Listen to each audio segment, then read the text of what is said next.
systems for a human being. Okay, let's make this real. Meet Queen Zenobia.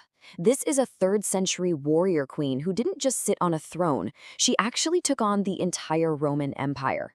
She is the literal embodiment of leadership, of sovereignty, and brilliant military strategy. A total powerhouse. And she's not alone. Then you've got Fatima al-Fikhri. Back in the 9th century, she founded the world's oldest university that's still running today. She represents a different kind of power, the archetype of the scholar, the sage, someone who builds things that last, based on pure intellect and vision. So what's the thread connecting these two incredible women?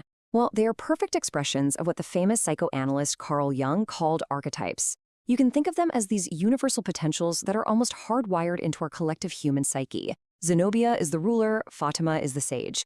They're not just figures from a history book, they represent timeless patterns of what we can be. Right, so you have this ancient programming, this cultural DNA, but it was about to face a major challenge.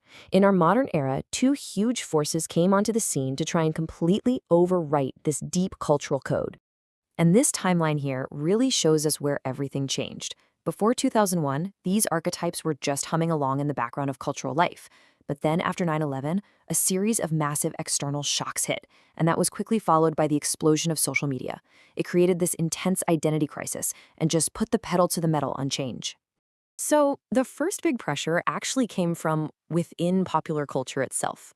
This was the rise of the so-called consumerist goddess, an identity basically served up by mass media and fine-tuned by algorithms.